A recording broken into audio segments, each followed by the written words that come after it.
What's important to you? My mission is to ask as many people as possible this question, because I believe once you know what's important, you can design and build a life of purpose, meaning, and fulfillment. My name is James Dean. I'm a life coach, and I hope this podcast inspires you to uncover what's important to you. You can follow me on Instagram and Facebook at James Dean Coaching, or connect with me on LinkedIn. You can also learn how I can help you understand what's important at jamesdeancoaching.com.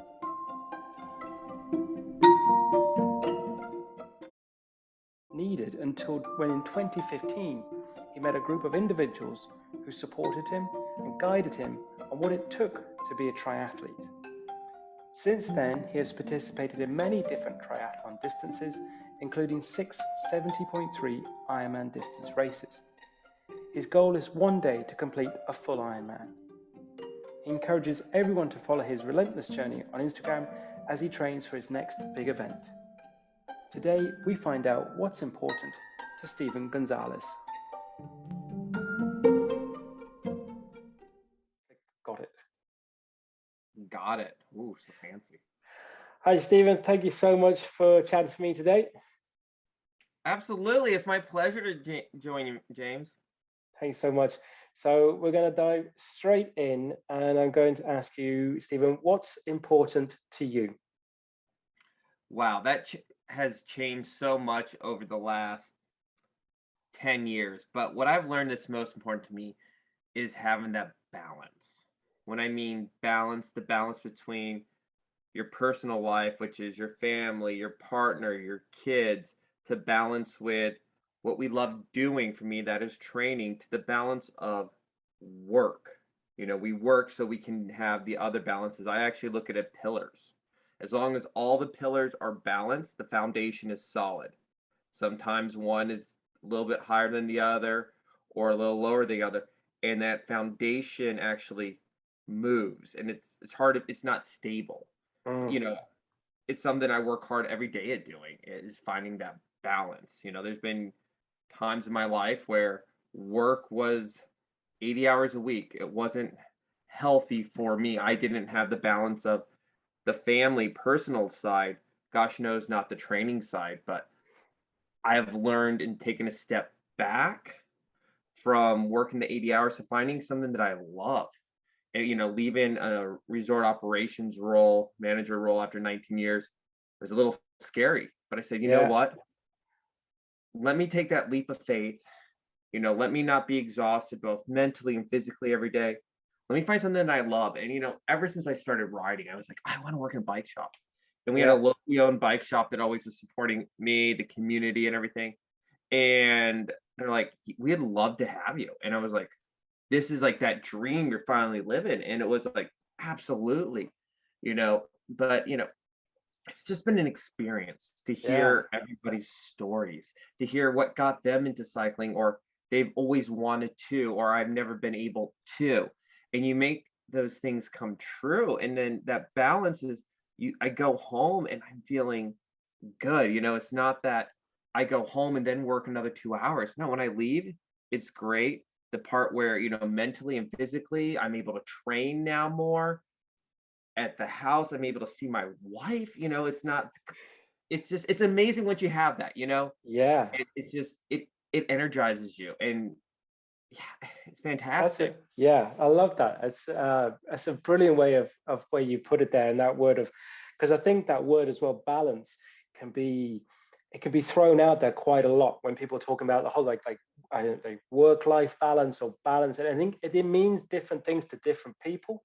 And I think what you just said there, you know, there's so much in there to unpack. But the whole thing of like just that difference. The first thing I wanted to go into more is like from going from 80 hours a week of working or full of employment to sort of more, would be more I don't know, a steadier or a consistent way of working.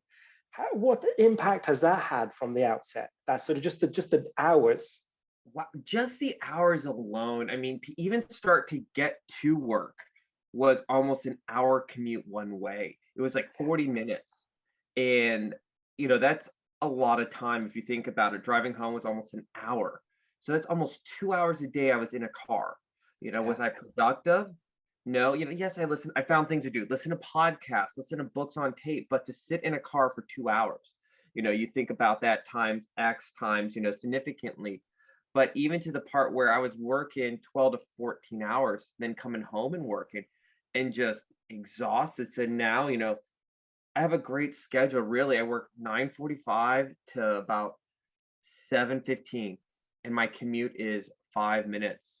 If I want to ride my bike to work, I can ride my bike. I've been enjoying riding. I have a little scooter I ride to work. Where I don't even have to drive a car. I mean, it's just again, anything for me on two wheels is fantastic. So Yeah. I get all this time back. There was always a thing my one of my old leaders just said when they'd cancel a meeting and they're all, "We're going to give you the gift of time," and I was like, "Oh, that's funny. That means I got to go back to work." But I've learned Yeah. what that gift of time is truly the gift. Where I'm like, oh, I can come home or I can get stuff done earlier before work or after work. I'm just not exhausted. And that gift of time to be with my loved ones, time to train, which is fantastic. And I'm just Yeah. like, this is refreshing. Yeah. Yes, there is a difference. We have to live financially, but we made it work where I'm like, Yeah. holy cow, why didn't I do this sooner? Sure. We're Yeah. still Yeah. okay. And that's, we're a little smarter with everything, but we're okay. Yeah. And that was the biggest leap of faith when I left a salary role and then going to a different kind of job. But you know what? That's what's great having that balance with your partner. We sat down and talked, and then she's like, we got this. Yeah. I'm here to support you. You're here to support me. And that helps that balance. She's a Yeah. huge pillar because as we all know, if our partner is not, balanced with everything, with our training, with our lifestyle, that really makes that home life unbalanced, which Yeah. unbalances that ripple effect, For which is sure. huge. Yeah. And I think because it's and I think the other bit I wanted to say about that, just to say that as just a changing job in sense of those hours and just that workload. But from what you were saying there as well about sort of now working in the bike shop, because just for everyone that is listening, the reason how me and Stephen met, you can understand his accent and hear him, and you can hear mine, is we met through the world of triathlon and the world of Ironman when my wife was doing a race in Haines City, Florida, and in Claremont, where the club that Stephen is a member of were doing a practice swim for anyone who just turned up unexpectedly, because it wasn't supposed to be in Haines City. And they did a sort of a trial for the swim there. So I could feel your love of obviously triathlon and training when I met you, and I can see it when on your social media. And then obviously to bring that in to then your day job with bikes must just kind of just elevate you. It does. Pretty much about once or twice a day, I get chills, and it's the good chills. When you talk about that enjoyment, that passion, we met around the world of triathlons, but I used to be about in American weight about 280 pounds. I'm 6'3", but I wasn't eating well, I wasn't exercising, I was eating late, drinking a lot. But I always wanted to do triathlons. There was a personification years ago of Ironman. You see these guys just lean in shape, and I always had that stigma. I can't do this. I can't do this. Claremont is a fantastic place for triathlons and training. We get people from around the world. And I remember one summer Saturday, my daughter and I, when I was at my heaviest, we go and watch one. I wasn't participating. I just like, oh, let's just go see this. And there was people of all shapes and sizes. What they were wearing all sorts of stuff where I had that stigma. I couldn't. And I'm like, holy cow, if they can do it. And my daughter looks at me and is like, so what's your excuse now? And I'm like, holy cow. And she was 10. And I mean, 10 years old know that and what they mean. And I was just like, I don't have an excuse. Let's make some strides to do it. I always talk about with my people I meet, all my guests, about small victories is still a victory. When for me, it was just, let's try to run down the block, which is probably a quarter of a mile, without dying, which, as a heavier guy, that's hard to do. Yeah. And I remember just going, running. I probably wasn't running fast and looked kind of funny doing it, but I'm like, I did it. And I'm like, let me keep doing it. Now let me go a little farther. a little farther, have those achievable goals, those wins, which are huge in the victory column where I can do this, slowly start doing. I beat this goal. Now I met this goal and I met this goal. We all just don't wake up and say, we're going to go do a triathlon. We're going to go No. run a half marathon. We're going to go do this. No, it takes time Yeah. and focus and energy. And it was with that kind of changed my lifestyle, where I would rather go to bed early now so I can go to bed. Yeah. My wife and I joke around. It could be a Friday night and we're almost in bed by 9:30, and we're like, wow, we're some exciting people. But I'm like, well, I want to get up at 4:30 so I can ride and get all this done and do a brick workout even Yeah. before work. And Yeah. and it's just like there's that feeling of drive versus being up all night, or even learning about your personal self, about Yeah. you can achieve these goals, because we all have these mindsets that, oh, nothing, oh, I can't do this. A lot of I can'ts. You put up these Yeah. mental blocks, these walls that you can't climb over. But then there's sometimes when you're like the Hulk, Hulk smash, and you just break through the wall and you're like, I can do this. Holy cow.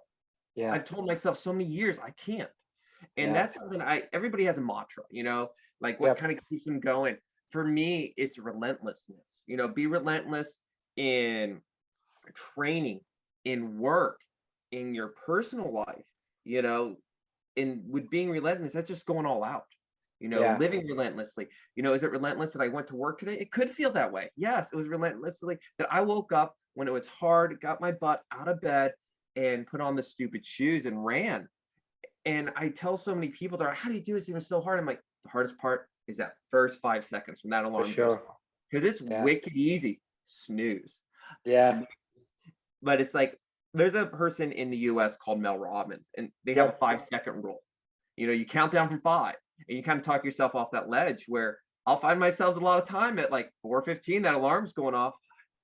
4, 3, 2, 1. All right, let's get up, Steven. But once Yeah. I'm up, I'm good, You're good. But it's Yeah. that wicked easy as anybody knows to hit snooze, snooze. But as soon as you're up, it's like that mind, the blood starts going, your day's started. And once I get going, I'm ready. There's something Yeah. about, I mean, you all know this, about just moving your body first thing in the morning before work. It doesn't have to be a hard train. It doesn't have to be something intense, but just anywhere from a yoga to just a great walk to start that blood flow. For me, Yeah. it gets my mind in the right spot so I can go and be productive and just be fresh. Do you think, because I this question I'd like to ask other people, do you think the fact that you got into and you into sort of your own fitness, and then in particular triathlon, do you think that has then, going through that process and going through those training and then and the sort of the racing, that sort of, as you say, mindset, do you think that gave you the sort of that confidence to go off that ledge in a sense of change your career? Do you think that helps Absolutely. you? Yeah. Absolutely. Again, it was one of those things, oh, I need to leave, but I can't, there's Mm. again the word can't. Oh, we can't afford it. I can't just give up a career after 19 years. I can't. Mm. But same thing, it was just that relentlessness where when I was there, I was just busting my tail, going hard, giving it some of my cast members or even my teams, but it was a lot of that I can't. But then it was like you said, kind of that mindset of from triathlons and just training of, yes, you can. Take Mm. that leap. Take Yeah. that leap. And when I took that leap, I remember leaving on my last day, and there was such a weight off my shoulders Mm. inside internally, where I hadn't felt that free for a long time. Wow. The refreshes, getting like that fresh air, and I'm like, I did this. Yeah. I can do anything now. Yeah. It's, Yeah. and even to driving home, that hour drive home, I had never been felt freer. Yeah. I want to work, and I'm not one that says I don't want to work. No, Yeah. Yeah. I actually love working, and that's the best part. I go to my job every day and it's just exciting. I'm always, people are like, why are you always so excited? I'm like, I gotta hang out on a Yeah. bike store. I gotta find people the right bike. If it's even a older bike to try and get it, we're gonna get it right for you. What I love about the owners of my company is, in the shop, is we want to treat every bike that comes in like it's our moms, our sisters, our someone, Yeah. your friends, where we're not ever going to have to do it. You know, would you put your mom on a bike that wasn't safe? Would you put her on something that was too small? Or that mindset versus just sell, sell, sell, sell, who Yeah. cares? You know, is out the door. And that was one of the biggest things where I'm like, yes, I want to do that. You know, Yeah. I want to do it right. We're not just trying to put bikes and get them out the door for people. No, and so, and even to the service aspect of, you know what, if they don't buy something from us, but they learn and they come Yep. in, and I've met so many great people that way. I mean, I have a guy that came in twice on Saturday to tell me, you know, I was able now to go. He's been starting coming back off a bad injury, and he was able to go on his bike for 40 minutes. Mm. And he was talking about how his heart rate was doing, how it's feeling good. The best thing he said, it was, I was able to ride and nothing hurt me because I've lost the weight. It was Yeah. great. I was sore from riding, but not in a good way. And he Yeah. came back with just so ecstatic. And it was like stuff like that. Those are wins. And I talked to him about small wins. And he's like, I've never thought about that way. He always looked at the mindset, I'm not going that fast. I'm not doing. I'm like, Yeah. we compare ourselves to so many people. And again, not Yeah. just the triathlon community, Yeah. social media, you Yeah. know, oh, they have this or he has it. Oh, he just did that. Yes, there's some times where, and, you know, we're not all going, I'm not going to lie, we all do that. But it's like, I can't get my wrapped around that. It's like, just because so and so's so much faster, crud, I'm never going to be. Yeah. You know what? Well, Yeah, go ahead. no, it's great. No, because the point I was going to say, I used to do a few years ago. I used to do some like running workshops in the company I used to work for. I used to do like running clubs and stuff during lunchtime. I'd be like sort of couch to 5K type things, you know, just get people involved in running, get them outside doing their things. And again, whenever they email me and they ask me, oh, do you think I'll be able to come? I go, of course you'll be able to come. We do walk runs, we do staggers, we do all sorts for every type. And they'd all say to me, they go, oh, but I'm really slow. And I would say, compared to who?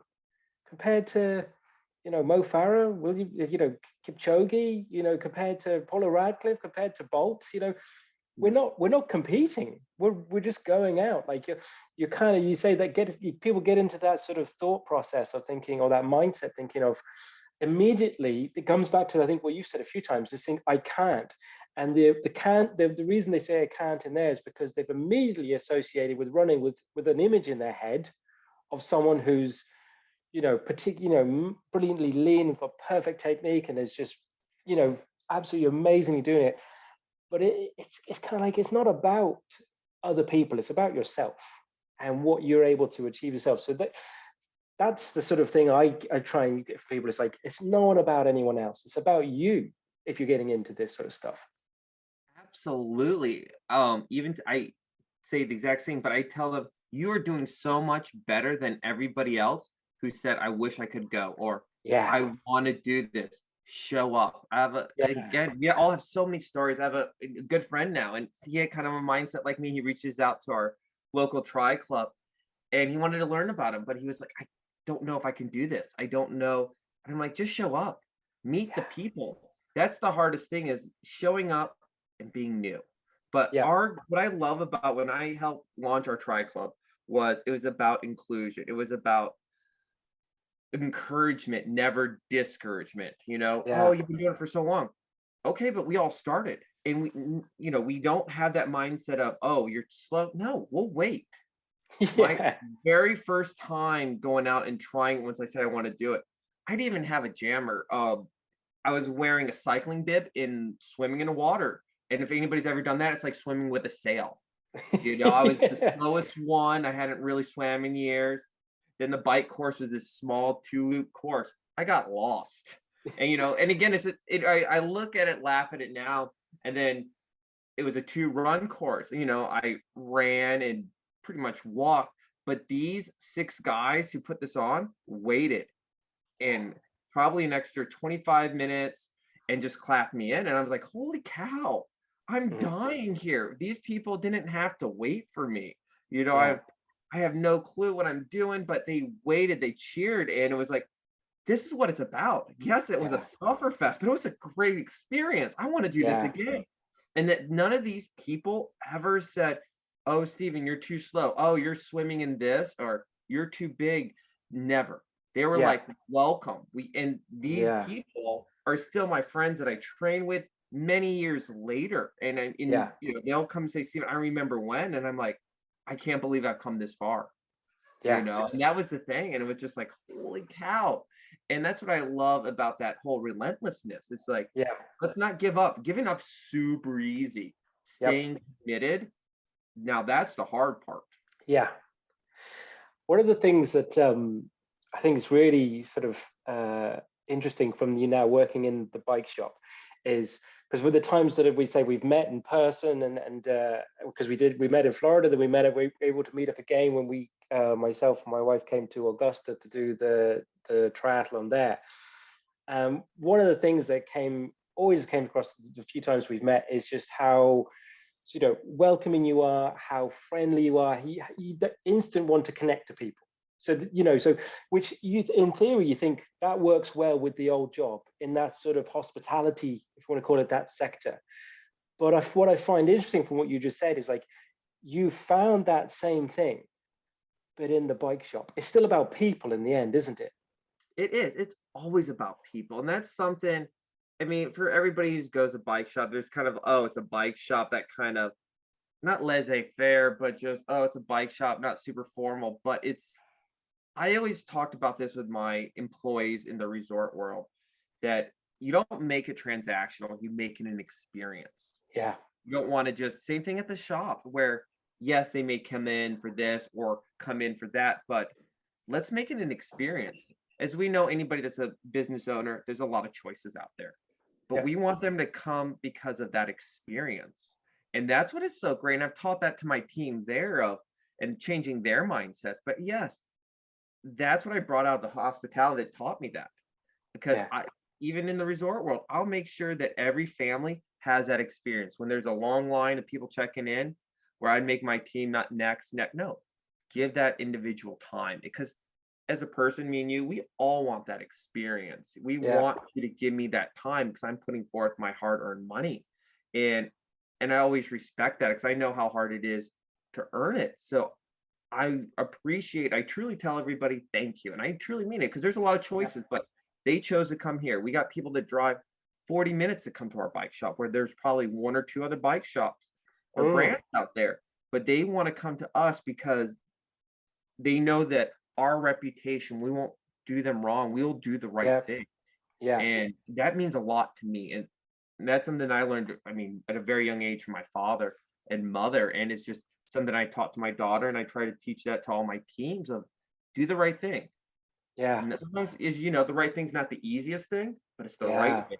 And, and that's something, again, I hold close to my heart, but yes, I love that environment. I love talking about getting people excited, one of my favorite things, I'll be running out on the trail and I'll see a bike that we serviced. I may not remember the individual directly, but I remember that bike.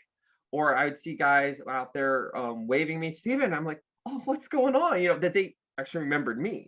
We meet people, or they'll stop and chat, and that's the cool part about that they know that I'm just not guy that I'm actually out there. They see me. I love sharing. I mean, even if you bring it down to kind of like the social media thing where I'll share wins, but I also share the hard days where, we look at that picture on social media. Oh, everything looks great. Everybody's having a great time. I'll share the rides that aren't great. I'll share the races that aren't great. I'll show the human side of it. Yeah, there's not always greatness, but it's what we learn from that, what we take it. Yes, some days it's hard to keep our heads up, but those days and when it's hard and we push through it, that makes us better. For sure. I love that. Because I think the other thing that comes across to me that I don't want to put words into you in a sense of, to me, where in a sense that comes across as important to you would be just that human connection. Just instantly wanting to connect with people, whether it be the job or not in the job.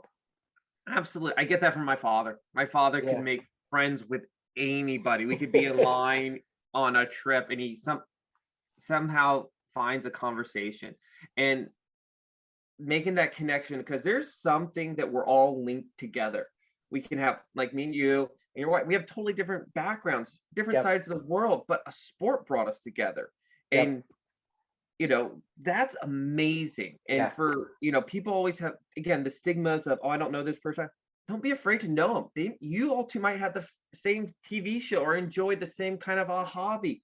And it's like finding that thing that links us together, connecting those dots isn't hard, but without asking the who, what, where, and when, Yeah. be human, be approachable, be friendly, Yeah. and it's that takes like that wall down a lot of people because a lot of people are very standoffish. As soon as you smile, as soon as you have that energy in your voice, you're like, oh, he's actually kind of nice. Oh, hi. Well, I'm so and so. No way. I mean, I couldn't Yeah. imagine for you two when you all came out to Claremont because you didn't know anybody. I mean, you saw No. us on social media that we're going to do a swim for the race that got canceled, and to truly come, you know, across the ocean, now at a brand new location that we haven't even, y'all haven't scouted out of, Yeah. and try to meet up with these people that we don't know. But it was just that's part of that excitement. And we make Yeah. so many friendships from that. Yeah. Look at us. I mean, I met people on social that I met in races. And Yeah. and I was like, oh wow, we finally get to truly meet each other versus Yeah. like a like on a photo or that encouragement, which is Yeah. fantastic. Yeah. Well, I think because the reason I was so interested to see, like, how, one of the sort of how you got triathlon has influenced in, say, your, say, change in career, because me getting into sort of into fitness initially into sort of, it was, I, like so many people, wanted to lose weight. I got into running was my initial thing, then into triathlon and Ironman and things like that. But it was, you initially go into it thinking the weight is the number one thing. And I'm not discouraging or telling anyone not to, because it's a big thing, and minding your health and that. But it wasn't after maybe a year or two, when I realized that the weight loss was a byproduct, and all of the other stuff that I was gaining was so much more powerful. So, like, that confidence to go out and do stuff. So I was like, okay, I was in a career and a job that I wasn't particularly enjoying as such, or wanted to be in, but I didn't have that sort of way out as then. But I was like, okay, well, I'm still going to do some learning. So I went and did a PT, a personal training course, because I was kind of interested in the fitness. And I worked in a gym for a couple of years part time, before work, after work, that sort of stuff. Then I'm interested in life coaching. I'm going to go study that, and did coaching in between and things like that. But I would never have done those things if I hadn't have pushed myself in the health and fitness world, or not world, just myself, to think, well, what can I get past? What are the challenges, and changing those priorities? So the starting point was that, but it gave me so much more. Like, I wouldn't have had the confidence to chat to people previously, if that makes sense. But it was because I pushed myself. It kind of like, you got to thinking, this isn't so bad. This is actually quite fun to do these other things. Absolutely. And I think, like we said, that push, breaking that Yeah. mindset's crazy. Mindset could be one of those barriers. But once you Yep. change it or start to move in the direction, absolutely. And it's amazing. Just again, I was right there with you where it was, oh, I have all this weight. I got to get lean. No, I just got to move my body. Yeah. I'll fluctuate in weight still, but it's not where I was. But Yeah. it's incredible once you start, again, like I talked about, having those small wins. A win's a win, Yeah. feeling good. Your confidence level goes up. Your energy goes up. I think your aura goes up too, because you just project so much goodness, even on the hard days. And there are hard days. I'm not even, we all know that Yeah. it's not all rainbows, but on those hard days, what we learn from them is crucial. Yeah. Sometimes at that moment you're like, what the heck is going on? This is hard. Why did this happen to me? What did I do Yeah. to deserve this? But retrospect, you might look in the next week later, or like, I get it now. I get why the universe did this, or this happened Mm. to me. Let's grow from it. Yes, it takes a while to understand a lot of it. Some of it's like, man, I should have done that. Man, I could have gone left when I went right. Left was definitely the way to go. But you can't hold on to those wrong decisions. And Yeah. I think that's what I mean, from being personal to an athlete to career wise, is if we've learned anything, I call 2020 the year of the pivot, Yeah. where so many people had to either pivot to be successful or pivot because there was no other direction to go. And the ones who pivoted, you know what? They saw stuff new. Were they all successful? No, but they said, change is okay. Change in my career, change in my lifestyle, change in the way I live. And I think it's like going, both of us changing professions, where my resort, we made it through COVID. I'm during the peak of COVID in the United States, especially Orlando, the tourist area, we closed our resort for 6 to 8 weeks with no guests. It Mm, was myself, my GM, and the director of engineering that was keeping this large resort just going. yeah, And it was a little daunting, when everybody else was home and everything else. But we made it through. We made it successfully through. We had a fantastic open. I helped other resorts across the nation learn from what the stuff I brought. But after that, I was like, there's more out there. I yeah, know this. I yeah, need for me to be mentally successful, physically happy. Stephen, you need to pivot. And it was that kind of, like you said, that leap of, let me start learning this. Let me start doing this. yeah, During those times, it's a lot of podcasts, and a lot of business about how to change your business, how to change a mindset, how to be yeah. successful because you have to change it. I was like, this is not just business. This is, No. how do I change me? Is saying, oh, one day, when I retire, I want to do this. Yep. No, let's not wait till we're retired. Let's go out and learn now. And Yeah. that's the part that was so successful, is that pivot, and that you can do it. If you can get your butt up at 4 a.m. to run 20 miles and then go work for Yeah. 10 hours, why not be That's okay to take that leap? yeah. And that's the big thing. I think when a lot of people hold themselves back is they're unable to see how they can something that they do really well themselves, how they can use that for something completely different. So for ourselves, it could be, you say, doing triathlon or doing Ironman. You go, well, you can go out and do a 140-mile race in one day, but you don't have you can't do this, and you're thinking, how are you not using what got you to that for something else? So some people, I always find it interesting to talk to people, is like, when they do, when someone does something to them that they seem to themselves, because they do it so well, it seems quite unextraordinary. So when if I've chatting to someone who's, like, say, classically trained in an instrument, they can just play it and they just know it, but you go, but the hours you must have had to put in to Mhm. learn that instrument and to be able to do it or play in that way. Or if someone who is, incredibly good at speaking, or they've done it and they've done it so well, they've forgotten how good they are at it. It's just something they do. And then they almost forget that you can use those learnings or all those things in so many other ways. And it's and not isolating it. It's when you think of it as just one thing, and it's only in its box, it becomes useless. But if you're able to just open that up and see, well, where else can I do this? Huge possibilities. Oh, absolutely. Where people ask me, how far did you ride? And again, I can say just a quick 35. And they're like, oh my gosh. But I'm like, I never take it for granted. I never just No. say, I just did this. I'll Yeah. tell them, oh, I had to start somewhere. And this is you starting here. This is your Yep. journey. And I never, like you said, I don't take it for granted for where I've come Yeah. from both starting out where I am now, and that's huge, because you need to let people understand that, because they just, again, that barrier, oh, I can't do 30 miles on a bike. Oh, I built up to it. No, it took a Mm. long time where it's Yep. comfortable, but I will never lose track of that, where again, how I started, why I'm doing it. And that's the biggest thing I always like to tell people too, because again, it's real easy to say no, or it's real easy to say, oh no, I can't do it. Oh, I'm not you. Yeah. All right, you are. We're all Yeah. that person who wants to push ourselves. It's just, how do we light that flame? I think is the biggest thing. How do you light that Yeah. flame and keep it lit? Because it could go Yeah. out real easy, like on a candle, but it's Yeah. keeping it burning is the big thing.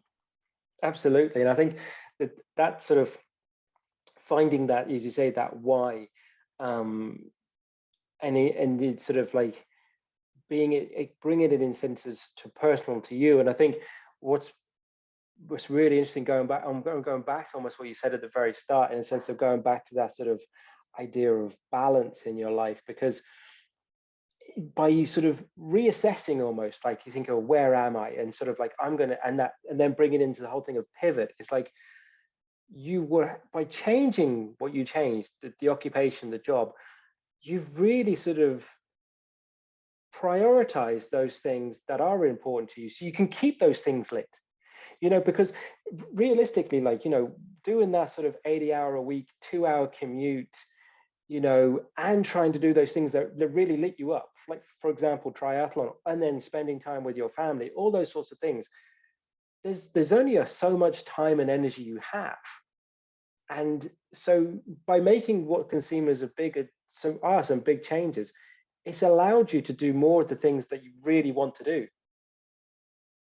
Absolutely. And then when you're able to do the things you really want to do, it's amazing how that balance came, Yeah, where once you figure that out, it's like, holy cow, it's like a new set of lenses in glasses that I can see clearly, where before I wasn't, but I didn't know. But it all comes back to taking that leap, yeah, that say, I'm going to try this. And you know what? If it didn't work, I knew I could always go back or try something else. It was yeah, not that I was pigeonholed up. You're only in a bike shop for the next. No, yeah, I could find something else, and it's okay. It's acceptable.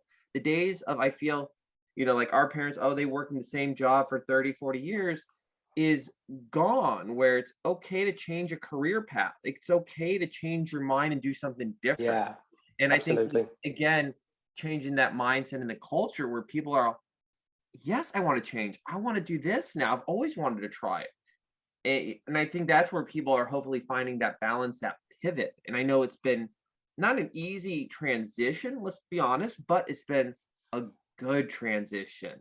The Yeah, reward has outweighed the hardness. totally get that. And I think it's a really sort of important point to say is like, I think people can get lost in this thing and easily go back to the can't, is when they think you can go into that comparison mode again and think everyone else has it easy. And the truth is that doing these things, whether it's challenging yourself in a physical capacity with your health, whether it's changing your career, whether it's working on a relationship, whether it's whatever it is, it's not hard. It's hard. It's not easy. You have to work at it. It doesn't just happen. But as you say, though, the rewards are beyond worth it. Absolutely. And I mean, it even goes back to like your thing when you're running that you did where people are, oh, I'm not Usain Bolt. He worked hard. Yeah, All these people to get to greatness had to put the time in. yeah, They didn't just wake up and say, I'm going to set world records. I'm going yeah, to be this strong person. I'm going to be the fast. No, they all started and it's worked. yeah, What's the old saying? It's easy to get to be number one, but to stay number one is harder because you have to work twice as hard as the next yeah, person. But I think it's the word work, you have to put in the time and yeah, the energy. yeah, And once you do that, it comes a little easier each day. yeah. So I think it's what I found from my experience of doing, say, like triathlon, and particularly sort of into the Ironman, is if you think of, like, for those who are listening, not sure, like Ironman, so full Ironman, 440.6 miles. So it's a swim, bike, and run. You've got, generally most races, you've got a maximum of 17 hours. So you'll have pro athletes pro women will do it in something maybe 8 to 8.5, maybe 9 hours, depending on the course. Some of the men can do it in sort of, just over the 8 mark, or under, 7.5, depending on the course. And then you have the people right at the back, they might take literally a second under 17 hours. But what I always thought is, like, anyone on that course, whether the pro or the last person, they've each worked as equally as hard within themselves to get to where they've got to. So it may look easy for the pro, but they've had to absolutely put so much effort in to get to that level. And the person at the sort of the 17-hour mark, it's taken every inch of them to get to that point as well. So the effort that both of them have put in, you can't question it, because they've pushed themselves to the absolute limit. And I think that's what we have to do more on, is like focus on what our effort is and what we can get the most out of ourselves versus that comparison.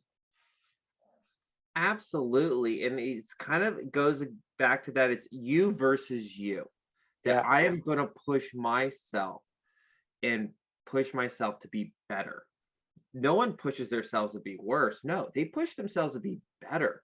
And yeah, again, is it pushing myself to be better just waking up 20 minutes early so I could get a little meditation in before the day, or Mm. waking up 30 minutes early so I can make a healthy lunch, or go for that walk around the block to kind of get my blood flowing. It's that pushing yourself to out of that comfort zone. And I Yeah, think it's a huge thing to do, because we are very easy to fall in that comfort zone personally, training wise, with work. But it's like, let me push myself to be a little bit better. And yeah, from there, I can grow. absolutely. Stephen, it's been amazing to chat to you. I have one final question for you, which is, what do you think is important going forward for you? What's important for your future? Wow.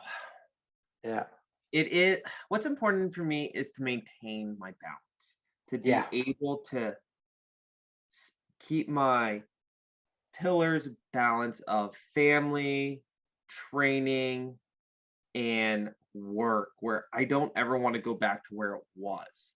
totally. I My mindset has been one of the best it's ever been in my life, and it was Mm, amazing what it took to get there. It was taking that leap of faith, being relentless, and being okay to pivot. And moving forward, I want to keep that. I don't want to ever get discouraged again. Even on the hard days, yeah, I'm going to ensure to stay relentless and just forward momentum. love it, man. Thank you so much for chatting to me, Stephen. It's been an absolute pleasure, mate. Oh, absolutely. And I wish you the best luck. Thank you so much. Thank you.